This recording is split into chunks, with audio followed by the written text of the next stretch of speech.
Hi everyone, it's Robin. I wanted to share my swaps that are getting ready to go out to Belinda Acres for the Life on the Scrap Beach January card swap. And I just thought I would just show you really quickly what I've come up with. I signed up for 2 slots on the swap, and so I made 6 of each card. And to avoid the glare, sorry about the glare on the bags, I thought I would just take it out and just kind of go over a little bit what I did. I took just some craft card stock, and it's 4 inches by, it makes a 5.5 inch card, 5.5 by 4, I went the wrong way. And then you're probably not going to be able to see the texture on here, but I ran this through a texture plate. So maybe you can see it better that way. No. Okay, well it does have a texture in the background here, and then I just used my Nestability to cut this circle out, and then I ran this through an embossing folder. I think it's like vintage wallpaper or something. I took my butterfly Stampin' Up! Big Sty, and I cut out from some old book paper, and also this mulberry paper that I picked up. I think it was Hobby Lobby. It's like a mulberry paper with like a flocking or velvet texture, and I just really like the way that turned out. And then added some 5mm self-adhesive rhinestones from Wild Orchid Crafts. And then on here I just put a strip of the mulberry paper behind the vanilla, and then I stamped Happy Valentine's Day, and that came from an I Break for Stamps stamp set called Everyday Phrases, and I'll be sharing that with you. It came from my new design team kit, so I'll be sharing that with you. I only adhered the butterfly down in the center so that it has a little bit more dimension. And then on the inside, I just took some of the vanilla cardstock, and I stamped this in Jenny Bolin ink in chili powder, and this is from the Inspirational Phrases stamp sheet, which is my absolute favorite from I Break for Stamps, and it has 28 different phrases on it. I'll have the info for these down below. And then this is from another I Break for Stamps stamp set, and I think it's called Butterfly Kisses. So I'll have that link as well. So that is my first card.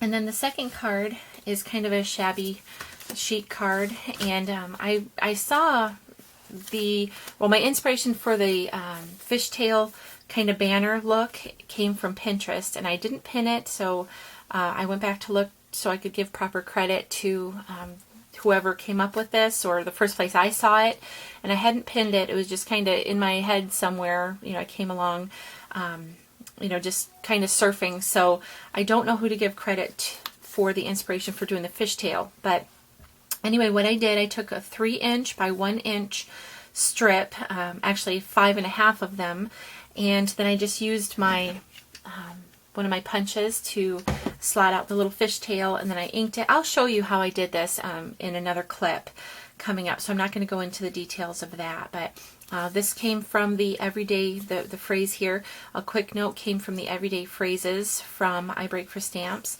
This cotton lace, and then the Divine Twine in the pink, as well as the flowers, all came from Wild Orchid Crafts. And the base is just white cardstock. Actually the pre-folded cards from Hobby Lobby. And then this Happy Valentine's Day is just a Valentine's Day stamp from I Break for Stamps. Again, I'll have the info for that in the info bar down below. And just cut it out with my Nestabilities. This craft cardstock came from Hobby Lobby, and then it just has my info on the back. So these are my 2 cards, and I'll be right back with a clip for how to create this card. And I wanted to share with you how this card came together, and I've just used a white card base from one of these packs at Hobby Lobby. I just grab one out, and they're already pre-scored, so let me just burnish that score line. Okay, so I'm going to set this aside for just a few minutes, and what I have are 5 strips that are 1 by 3.5 inches. Then I have another strip that's 1/2 inch by 3.5 inches. And what I'm going to do is just create this kind of fishtail look here. And so what I'm using to help me is just this punch here. You could use a square punch, it doesn't matter what size square, or you could just kind of freehand it and just kind of give little snips. And what you do is you line each of these corners up along the edges there, and that will create your fishtail look. And so let me just kind of speed this up. I'll show you one, and then I'll speed it up for the rest of them. Okay, So then you're left with this look here. So let me just finish the rest of these and I'll show you on this one. It's a little different.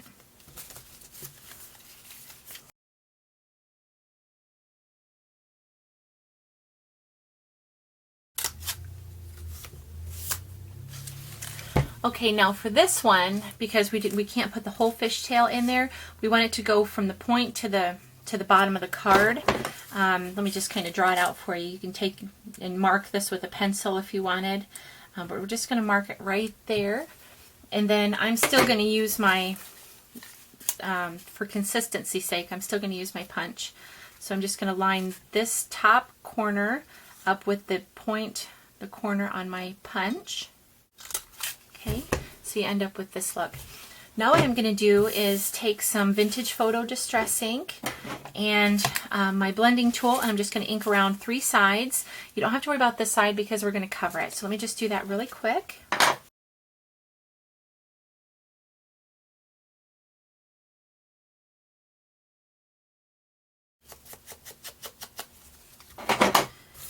All right, I got those done. Let me just put my ink over here. Now what we're going to do is set these aside for a minute and then get our card base out with the score line lined up on a grid. Well, this is optional, but it helps me. And the grid paper that I use has quarter-inch score lines, or dotted lines. So I'm going to line this up at 1/2 inch, which is 2 squares. And I'm just going to mark with my pencil roughly. It won't matter because we're going to cover it. That way it'll help me to know where to place the flat end of our banner so that they'll be consistent. And I'm just going to use my ATG gun to adhere these down.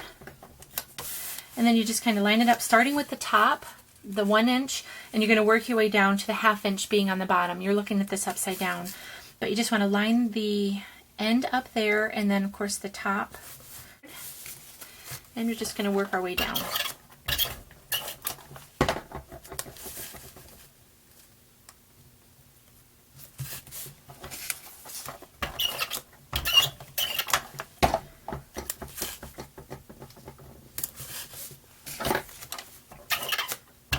It just comes together in just a couple of minutes. Of course, you got to take time to cut your pieces, but if you do a bunch of them at once, you'll have these on hand and ready to go. Just leave the inside blank and you can use them for birthdays, anniversaries, thinking of you, get well, anything really. It is obviously more of a feminine card, but I know I send out a lot of those. Okay, and then the last one, you just want to line up with the bottom of the card. Okay, so it should look like this at this point. Now we're going to take a strip of craft cardstock that measures 1/2 inch by 5.5 inches, which is the length of our card.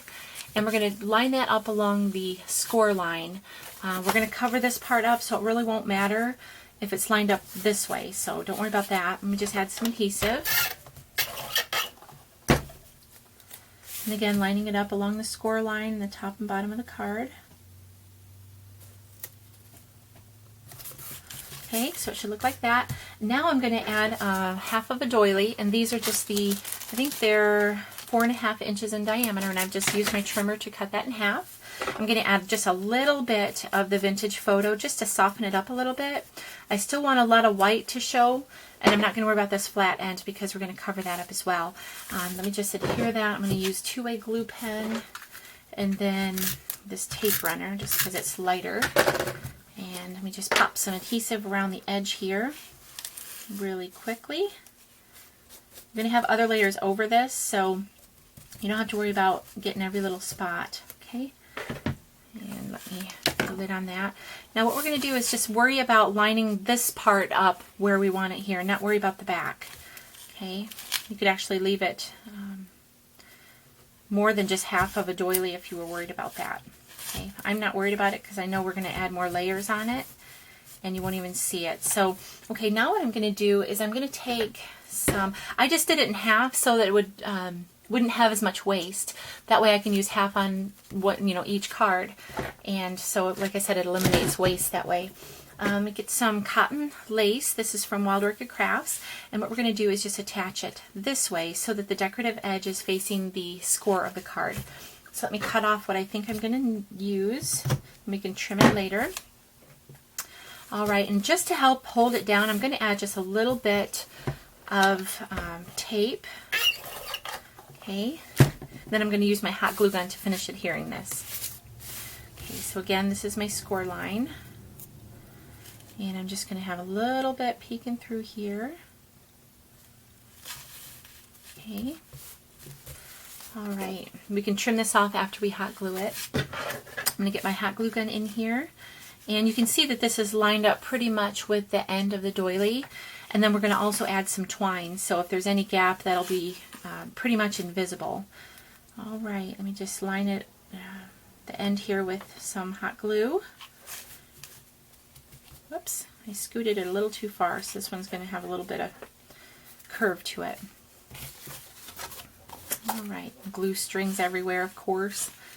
Okay, and then to the solid part of this particular cotton lace, I'm just going to add, you know, of course it varies per lace where that would be, but okay. And I'm going to take my scissors again. First I'm going to get rid of this glue string because it's bothering me. Okay. And I'm going to just trim my ends. And then if you were worried about fraying, of course I like the natural look of it, if it does have a natural fray, because this being a shabby chic kind of a card, it just kind of adds to that. But if you were worried about it, you could add some glossy accents or something to stop the fray. Okay, so this is what it should look like at this point. And I'm just going to take some of the pink divine twine from Wild Orchid Crafts, and I'm going to start that off in the center here using a glue dot. And I'm going to put that about right here.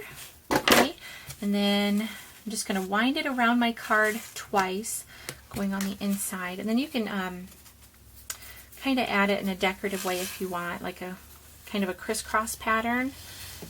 But I'm really not going to worry about that. I'm going to just kind of scoot it along my lace and then finish it off right here. Trim that, and then we're going to be adding some hot glue to this section of the card by the time we're done, so I'm not going to worry about adhering it down anymore at this point. Okay, you can kind of adjust your twine as you'd like. Okay, I've just cut out a label from one of my Nestabilities. I'm not sure what the number is. I think it might be 14, but I've used Whisper White cardstock to do that. And I'm just going to do some stamping on here, so I'm going to set the card front aside and I like to line the points up there so I can stamp straight. I'm using some Chestnut Roan Color Box chalk ink, and this is a Waltzing Mouse stamp that lines up with coordinates with the Nestabilities. Just going to stamp that down there. Give that a chance to dry for a minute. Second. Now I'm going to stamp a sentiment in there that just says a quick note using Memento Tuxedo Black ink, and that is from the Everyday Phrases from I Break for Stamps. Let me make sure I got that in the right orientation. I'm just going to stamp that right in the center here. Okay. And then what we're going to do is add a dimensional to here and here, but not this side. So let me just grab those. Flip this over. Hopefully the ink is dry. Okay. Alright, so I'm not going to do anything with that just yet. You know what I'm going to do? I'm going to add a bow. I forgot to do my bow. So I'm just going to make a loose, kind of a big sloppy bow using the Divine Twine. You really won't see much of it, but I like to know it's there. And then also, if you do see a little bit, it just gives it more of a finished look. So I'm looking for some big loops. So let me just grab this. Make this loop a little bit bigger and this one a little bit smaller.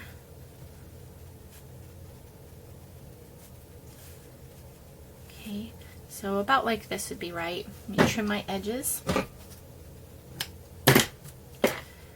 Okay, so I can fiddle with this for quite a while, so I'm just going to kind of leave it. Like I said, you're not going to see much of it, but it's nice just to know you've finished it off. I'm going to add just a little bit of hot glue to this, just to the knot,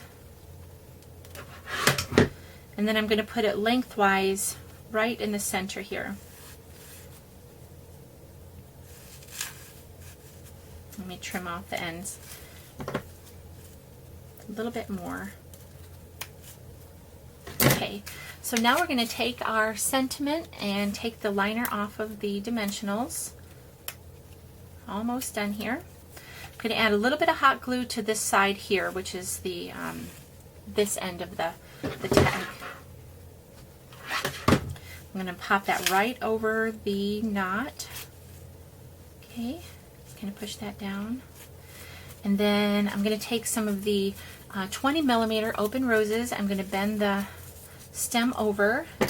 Just going to snip off a piece there. Then I'm going to take these are the two-tone soft pink, by the way. And then I'm going to take 2 of the same two-tone, but these ones are the 15 millimeter. Oops, I forgot to bend my stems over. Okay, and then give it a little snip. Okay, we are just really close to being done. Add some hot glue to the back. Put that right up here in the corner. Hold that down for just a second for the glue to set. Okay, and then I'm going to set one on either side, and then that's it. You can either finish off the inside with a sentiment or just kind of leave it for as needed. Okay, and then one here, let me move this toward me. One here at the top. Okay, and then that is the finished card. And for the inside sentiment, I just used this one that says Happy Valentine's Day, and I stamped that in the color box chalk ink and chestnut roan. So thank you so much for watching. I hope you all have a great day. Bye-bye.